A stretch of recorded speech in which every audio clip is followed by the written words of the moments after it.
రైతు సోదరులందరికీ నమస్కారం అండి. ముఖ్యంగా ఈరోజు మనం మొక్కజొన్నలో ఫాస్ఫరస్ లోపం, అలాగే మీరు వాడుక భాషలో అయితే ఆకులు అనేటివి ఉదా రంగులోకి మారుతూ ఉంటాయండి. నేను ఫోటోలో చూపించినట్లుగా ఉదా రంగులోకి మారుతూ ఉంటాయి. అలాగే దీన్ని పర్పుల్ కలర్లో మారుతూ ఉంటాయండి. ఆకులు ఫాస్ఫరస్ లోపం వల్ల మనం ఏమనుకుంటామంటే పైరేమో ఎర్రగా అవుతూ ఉంది, మొక్కజొన్న మనము ఎలా ఉంటుంది, మనం దీన్ని కంట్రోల్ చేసుకోవచ్చా, ఈ ఫాస్ఫరస్ లోపాన్ని అనేది కూడా తెలుసుకుందాం. ముఖ్యంగా ఇది మనకు ఫాస్ఫరస్ మూలకం వల్ల ఇది కర్రలు అనేటివి, మొక్కజొన్న కర్రలు అనేటివి ఇలా రంగులేకి మారుతాయండి. ఉదా రంగులేకి, లేదా మన వాడుక భాషలో అయితే ఎరుపు రంగులేకి మారింది అంటారు మొక్కజొన్న. అలాగే కొన్ని ప్రాంతాల్లో అయితే మనకు పర్పుల్ కలర్, అంటే మనకు ఎరుపు కలర్ మాదిరిగా కొద్దిగా, అంటే వంకపోత కలర్ అంటారండి.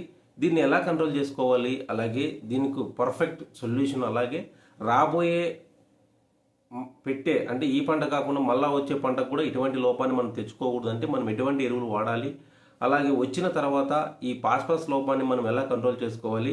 చాలా ప్రాంతాల్లో చాలామంది నాకు రైతులు ఫోన్ చేస్తున్నారండి, సార్ మా మొక్కజొన్న కర్రలు అనేవి ఇలా ఎరిగిపోతాయి, ఇలా ఎర్రగా ఎరిగిపోతున్నాయి, అలాగే పర్పుల్ కలర్లో ఉదా రంగులోకి మారిపోతున్నాయి, దీన్ని ఎలా కంట్రోల్ చేసుకోవాలి, పర్ఫెక్ట్ వీడియో ఒకటి పెట్టండి సార్ అంటున్నారు. వాళ్ళ కోసమేనండి ఈ వీడియో. అలాగే ప్రతి ఒక్క మొక్కజొన్న రైతు కూడా వీడియోని షేర్ చేయండి. అలాగే ప్రతి ఒక్క రైతు సోదరుడికి కూడా తెలుసుకోవాలని కూడా కోరుకుంటున్నాను. అలాగే చాలామంది వీడియో చూస్తున్నారని సబ్స్క్రైబ్ చేసుకోవడం లేదు.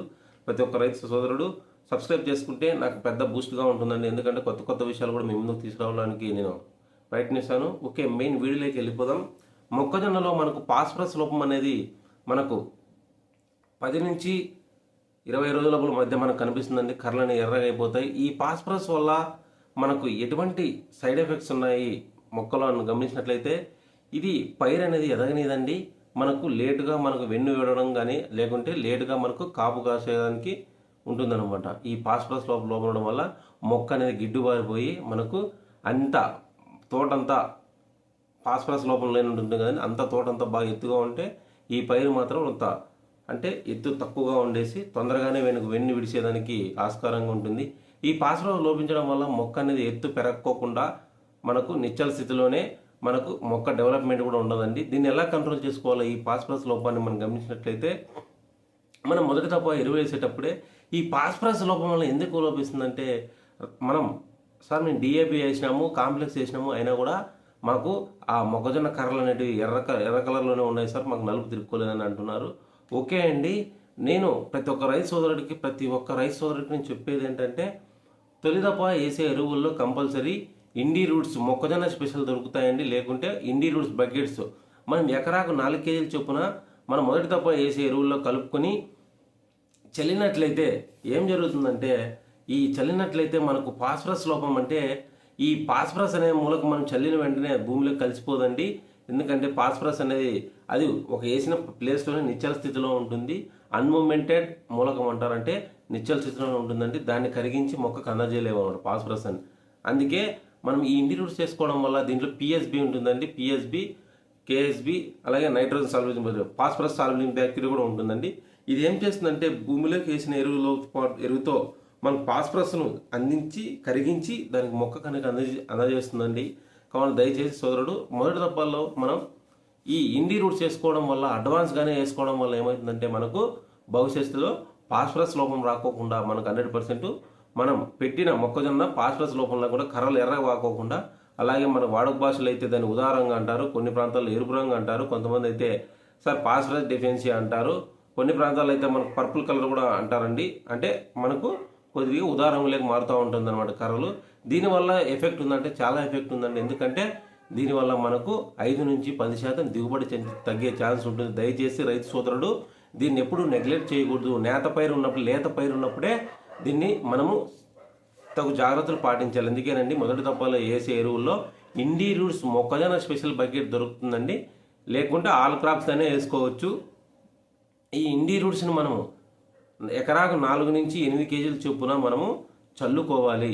ఈ ఎరువుల మొదటి తప్ప వేసిన తర్వాత ఇంకోటండి, ఈ బకెట్ వేసేటప్పుడు కంపల్సరీ వెంటనే తడి వేసేయాలి. ఎందుకంటే దీంట్లో మైక్రోబ్స్ అనేది ఒక 10 బిలియన్, ఒక స్పూన్లో మనకు 10 బిలియన్ మైక్రోబ్స్ ఉంటాయండి. కావున మొక్కకి ఏమేమి కావాలో అన్ని పోషకాలు కూడా కరిగించి మనం వేసిన ఫర్టిలైజర్ కూడా 100% మొక్కకు అందడానికి ఆస్కారంగా ఉంటుంది.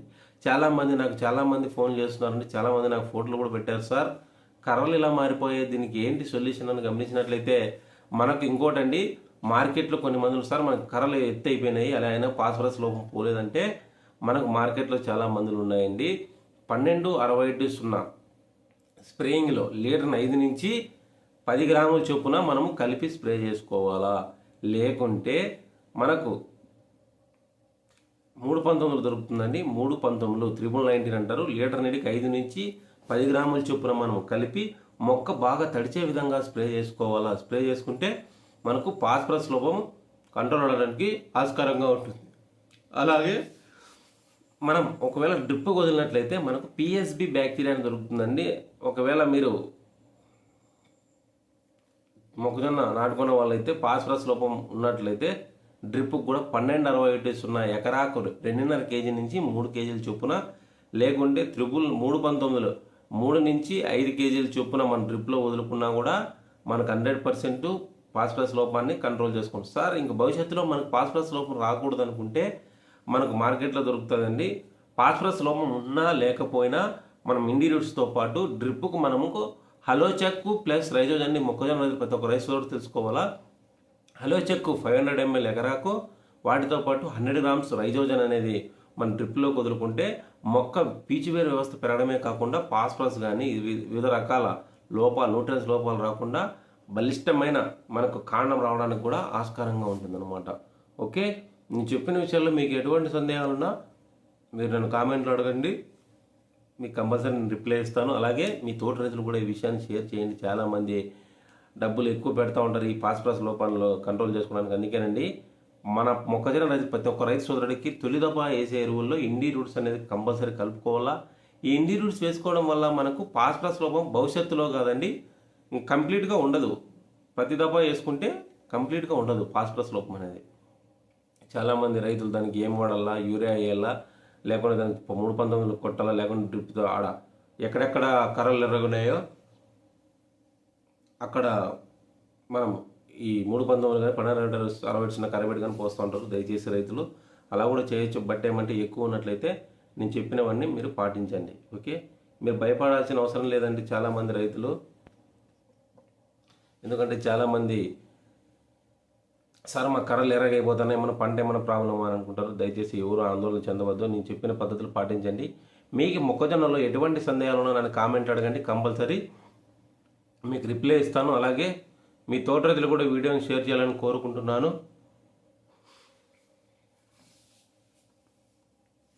అలాగే మీకు ఎటువంటి సందేహాలు ఉన్నా మీరు నన్ను కామెంట్ అడగండి. ఎందుకంటే మొక్కజొన్నలో ఇంకా ప్రతి ఒక్క వీడియోని చెప్తాను. కంకి సైజ్ ఎలా తెచ్చుకోవాలా, అలాగే గింజ పాలు పోసుకునే దశలో మనం నీటి యాజమాన్యం అనేది ఎలా ఉండాలో అది కూడా నేను కీలక పాత్ర వహిస్తాను. నీటి యాజమాన్యంలో తప్పులు పాటిస్తే మనకు గింజలు పాలు పోసుకునే దశలో ఎంత జాగ్రత్తలు వహించాలి, అలాగే మొక్కజొన్నలో వచ్చే కత్తెర పురుగును మనం ఎలా కంట్రోల్ చేసుకోవాలి అనే విషయాలపై పూర్తిగా మీకు తెలుపుతానండి. దయచేసి రైతు సోదరుడు, ఈ మొక్కజొన్న రైతు సోదరుడికి ప్రతి ఒక్కరూ ఈ వీడియోని షేర్ చేయాలని కోరుకుంటున్నాను. అలాగే మీ తోటి రైతులు కూడా వీడియోని షేర్ చేయాలని కోరుకుంటున్నాను. Thank you.